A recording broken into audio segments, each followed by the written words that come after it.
Hey, Tribe, Sally here. Hope you're having an amazing and fascinating day. I know I am. Look at Kit there looking out the window. What a good boy he is. He is actually getting better here as we work through our way of camp hosting at Yellowstone. As many of you know, he is very reactive to people. He's just not a fan. And for the most part, he's very, very well behaved with me. But when we're around people, not so much. So I'm hoping that this experience of him being around so many different people will actually help to get him where he needs to be, a little less reactive. So welcome back to another Monday Milepost Mailbag. Every week I grab a cup of coffee, sit down, and go through your comments and questions. And it's one of my favorite parts of this channel now. This is episode 8. Kind of hard for me to believe that already. Wake up with the sun in our eyes. Sally forth, no need for goodbyes. Journey calls, let's roll the dice. Every mile a new surprise. And I'm enjoying the coffee because it poured down rain all night. And it has been intermittently pouring down rain this morning.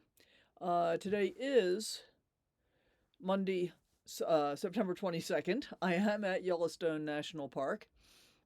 And this is an on day for me in terms of camp hosting.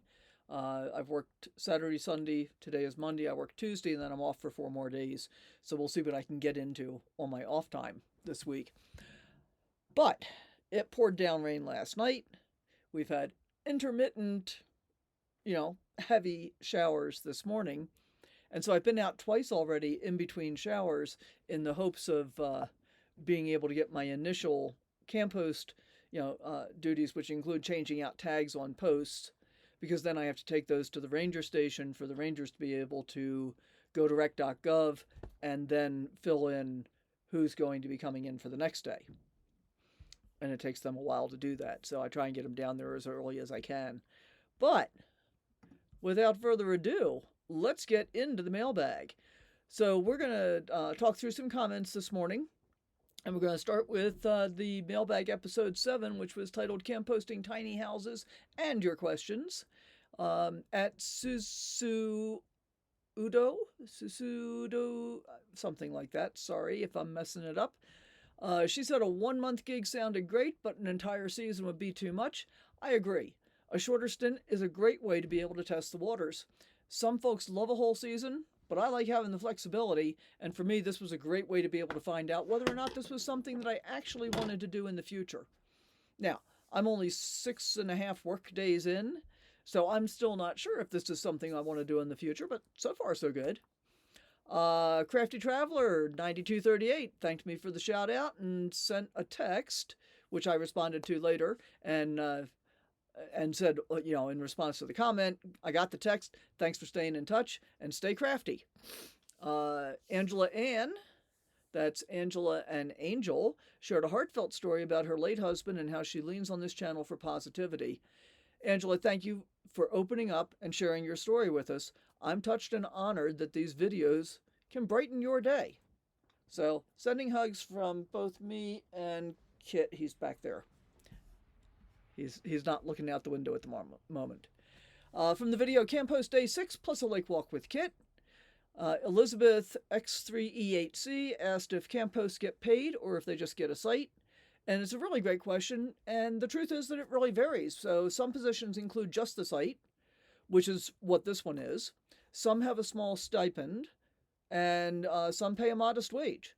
So it depends on the campground or the park as to what it is that you're going to be getting, and so you need to talk to them and know what it is that you're signing up for. I'll be honest, one of the big deals for me is I don't want to clean bathrooms. I don't like cleaning my own bathroom. I surely do not want to clean anybody else's, right? So that was one of the questions that I had. What are the actual duties for this position? And so in my case, my duties are not difficult. First thing in the morning, I go out and I change the reservation tags on the posts and check each of the campsites to make sure that there hasn't been trash left behind or that the fire pits aren't a mess, all of that kind of stuff. And then I'll go out at some point, midday, early afternoon, and do another run around, make sure there aren't any violations of people doing things that they shouldn't be doing.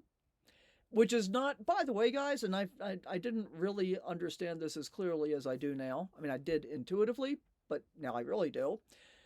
It's not about shaming people for doing something wrong. It's about educating them about the impact of their behavior. And I love getting the opportunity to do that because many times people just don't understand the result of their behavior on the environment and on other campers' enjoyment.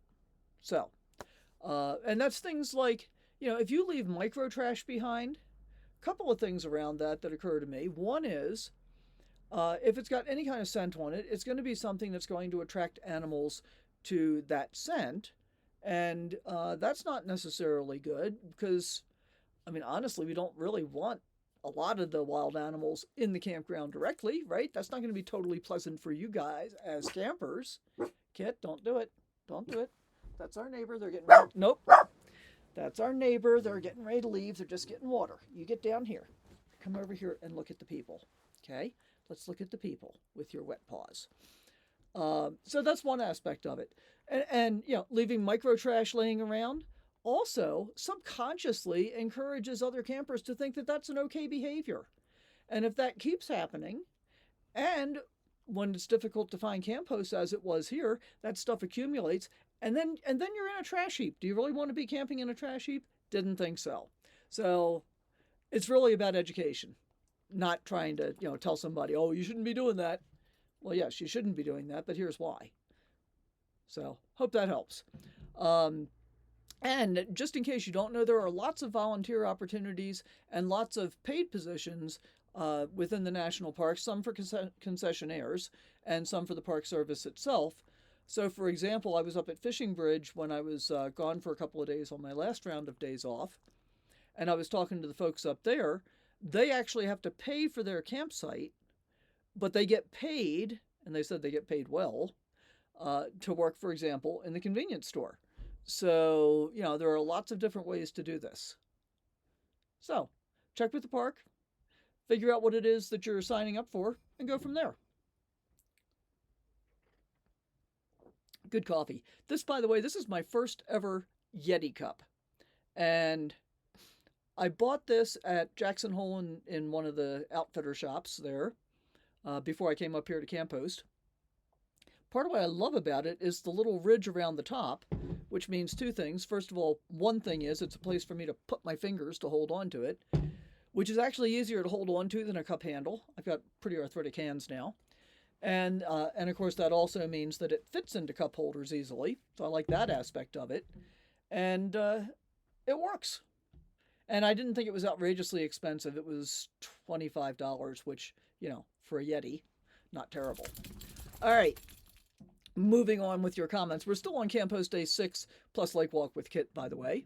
That was just the first comment, and I digress, as I do so frequently.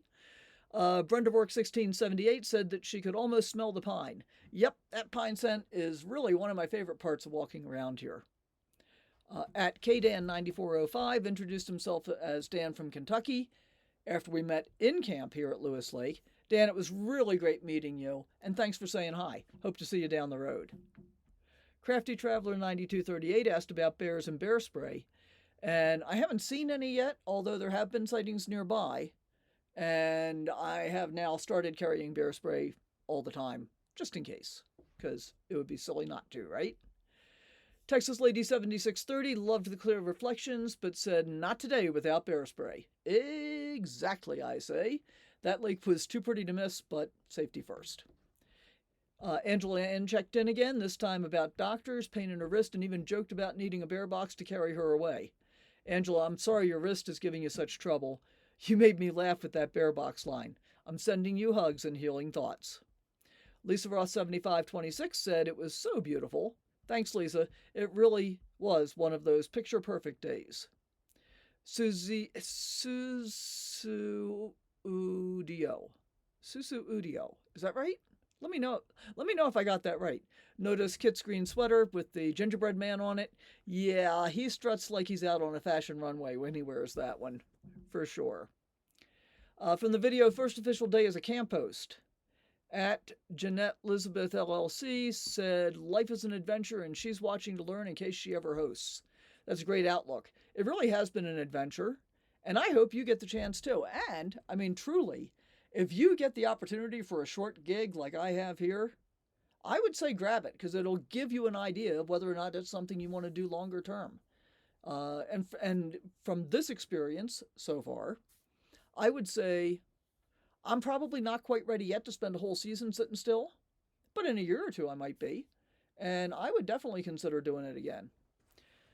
At Famous Unknown 8082 corrected me on the scat ID. In the video, I was thinking one thing and saying something else. I said it was bear scat. It wasn't. It was most likely elk because I heard them bugling down in the meadow night and morning, not too far away from where I saw that.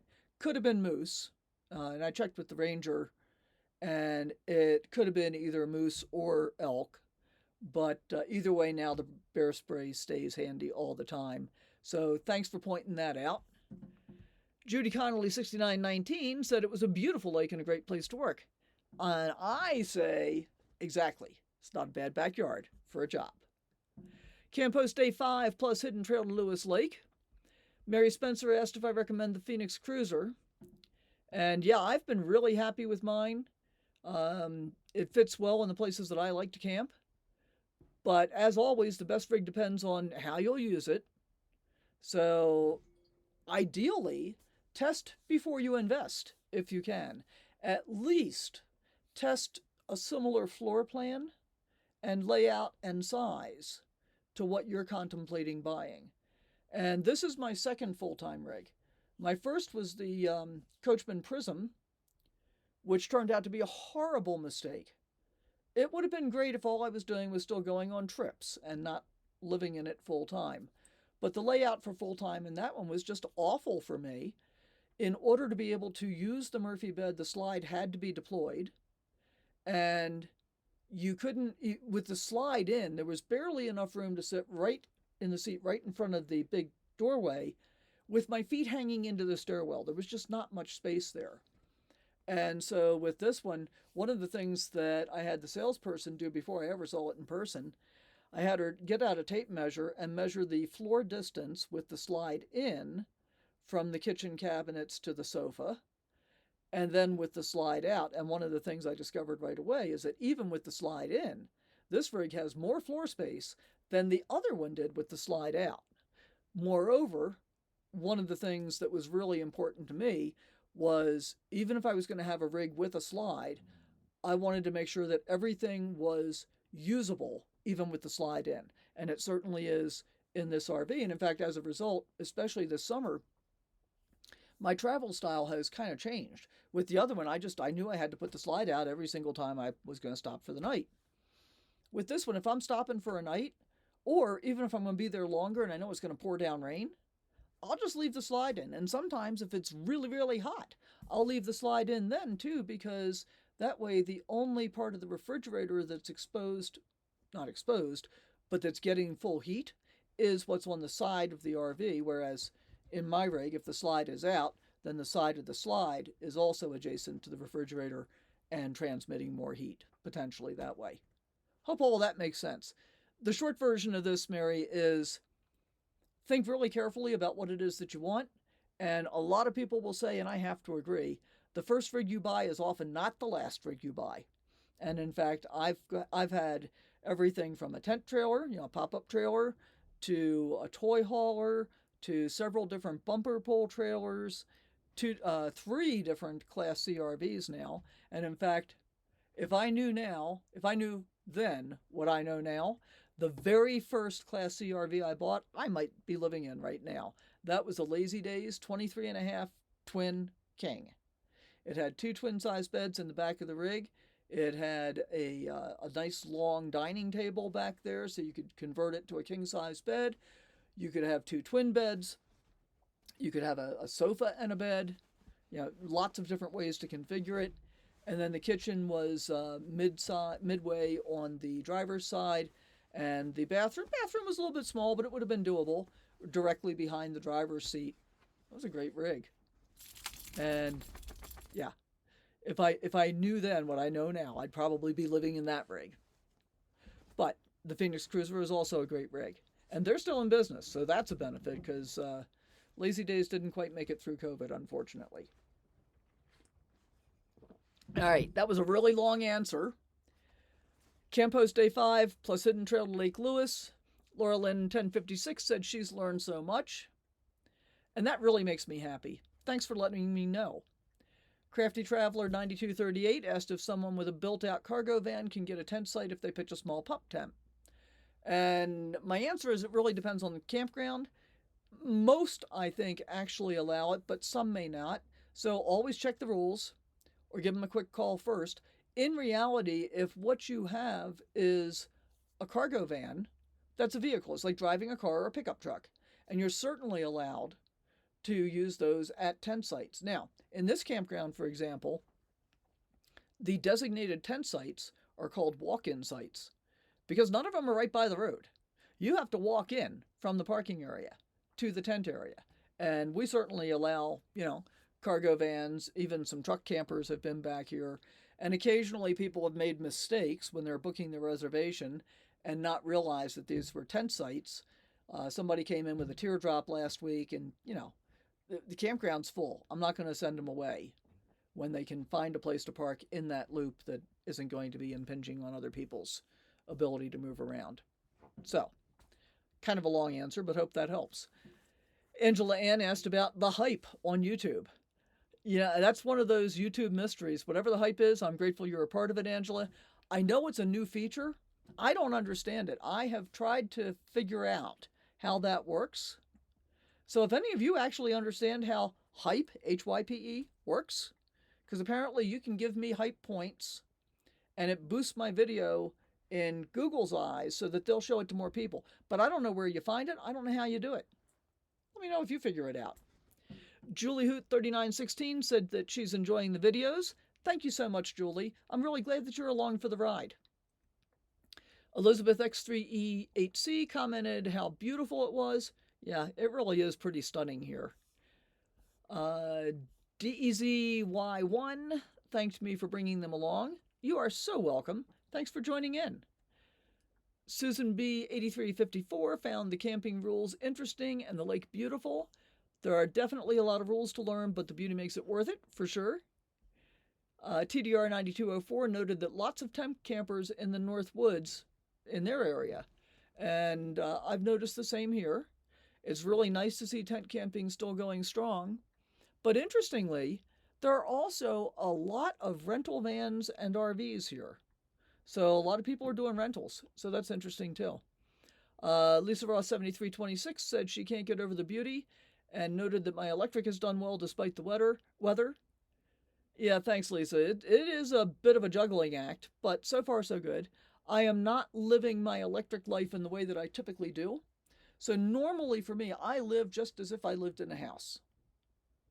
But with the lack of sunshine, and even on the sunny days, with the lack of sunshine, because I'm in really tall trees, so it takes a while for the sun to get up high enough above the trees to give me a significant amount of solar. And the days are already getting significantly shorter, so I don't get solar for that long during the day. And then the sun goes down. So I'm getting way less solar than I'm used to, just because of that, even on sunny days. But in the time that I have been here, there have been, I would say probably half the days are at least overcast. So it's a little bit of a challenge. I ended up having to run my generator when I was out of town, out of the campground for the night last week, just so I could get my batteries charged up before I came back. And I was looking at it this morning. My batteries are already down to 82% because I didn't get much sunshine yesterday. And it's kind of a strange system that I've got now. But my main battery bank, which runs my Victron inverter and most of my other 110 stuff, also charges my auxiliary 100 amp lithium battery that I just had installed in July. Haven't done the video about that because I'm piecing it along, as I'm discovering more and more issues and becoming more and more frustrated. And I'm not going to do the big reveal on the actual fix. I'm going to do it all at one time in one video, so that for those that are interested in having similar difficulties might be able to figure it out faster than I did. Anyway, what happens is I turn my inverter off at night and I run off of my auxiliary 100 amp lithium battery overnight, and that makes sure that my fridge stays powered. It provides power to be able to run my furnace and so forth. But I'm not running extra things like Starlink and other 110 stuff. But when I turn it on in the morning, it has to recharge what that 100 amp hour battery has lost overnight, plus be able to do all of the other stuff the 100 amp hour battery was doing. So when I got up this morning, I was at about 90%. And when I went out to start my rounds this morning, I was down to about 82%. So I figure it's possible, if we don't get any sun today, I could be as low as 50% overnight, maybe even 45-ish. Tomorrow's supposed to be sunny. I'll probably get back up 55 to 60%. And then the day after that, I start my days off, day after tomorrow. So I am likely going to need to leave the campground, even if I didn't otherwise need to, in order to be able to get my batteries charged up so I can do the next 4 days of work without running my generator. If I have a true emergency and I really feel like I don't have enough power available to keep going, I can drive down to the day use area and run my generator down there, because it's technically outside of the campground. But even I can't run my generator in the campground. And the way that I typically, a typical day for me is I'll get up, I'll flip on the inverter, I do a bunch of stuff on the internet relatively soon after I get up.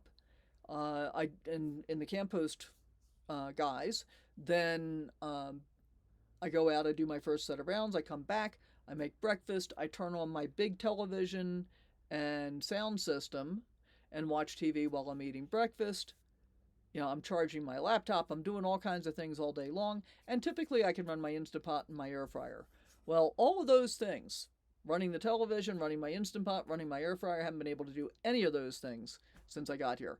I'm keeping my laptop charged, I'm watching TV on my iPad. I mean, it's fine. It's just not ideal. It's not the life that I want to live. And so that's something to keep in mind for me in terms of long-term camp hosting. I would likely not take a long-term camp host job where I can't run my generator if I needed to supplement my solar. Because I don't love the idea of having to move, 5 days after I parked, if I don't absolutely have to. Certainly for short term, not a big deal, but I don't think I'd want to spend a season doing that as I think about it out loud. All right, that was another really long answer. Sorry.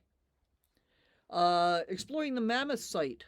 In that video, Elizabeth X3EHC simply left a note and a emoji, and thanks, Elizabeth. I'm glad you came along. Crafty Traveler 9238 said that she needs to go there. You really should. It's pretty incredible in person, and I was actually surprised to find it there. We also had several good bison burgers while we were in Hot Springs, so there's that. And ice cream. Had really good ice cream there, too. From the movie Cottonwood Springs Fridge Troubleshooting, Sharon Baxter enjoyed the video and the scenery. Thanks, Sharon. It was really a beautiful spot, and I certainly enjoyed doing the hike down to the reservoir. Crafty Traveler 9238 shared a cattail pollen story. Those cattails can get really messy. Glad you survived that sneezing fit. Barb Connor said, thank you for the great memories. Barb, I'm glad we got to share them. Thank you, too. For the video Camp Post Day 3 plus Tiny House Tour, Dorothy Brumlow 8430 said it's worth paying someone to set up propane. And I really do think that that's true. I really don't want to do the extend a stay myself. So I plan to have it done with my regular maintenance when I'm down in Quartzsite this winter at some point. Lisa Ross 7526, love the trees, the lake, and the tiny house. Yep, this spot really does have it all. And that tiny house was both adorable and very practical.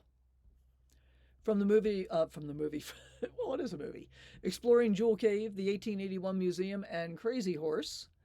Crafty Traveler 9238 asked what program I use to edit, mentioned Kit's barking, the quilts, and also identified the chalk holder. So I edit with Filmora, And sometimes I actually leave Kit's barking in, so you know he's not always an angel. Love that you noticed the quilts too. And yes, you nailed it on the chalk holder. Sheila Knight correctly identified the chalk holder too. You're spot on, Sheila. Thanks for helping to solve that mystery. And Ken Gray confirmed that he remembered them from school. Amazing how long those tools stuck around. Thanks for sharing your memory, Ken. From the video RV tour exploring Henry, which is like 2 years old, Jennifer Hughes thanked me for the tour. You're very welcome, Jennifer. Happy you enjoyed seeing Henry. And I have made a few changes since then. I did an update video not too long ago after I took the recliner chair out. From A Day in the Life, Camp Post Day 10, at Minglewood Blues said congratulations. Thank you. Every day out here feels worth celebrating.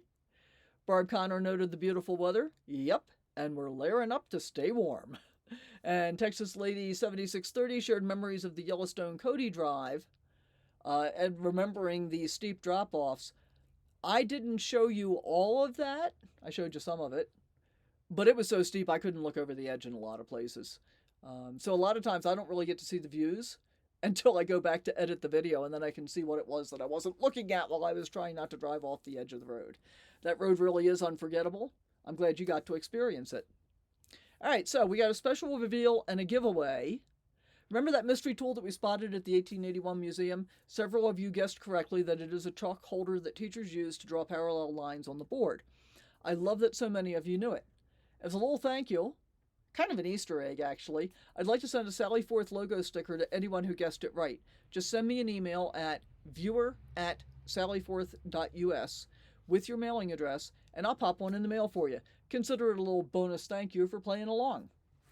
All right, finally, we've come to the Airmail Frequent Poster shout-out for this week. And this week's Airmail Frequent Poster goes to Crafty Traveler. You've been chiming in with great info stories and questions across several videos. So thank you for sharing your knowledge and keeping the conversation rolling. All right, that wraps up this week's Monday Milepost Mailbag. Thank you for all your comments. Thanks for coming along, because they make this journey so much more fun. Keep them coming, because you never know when your name will pop up here. And Kit and I will see you in the next adventure. Bye for now.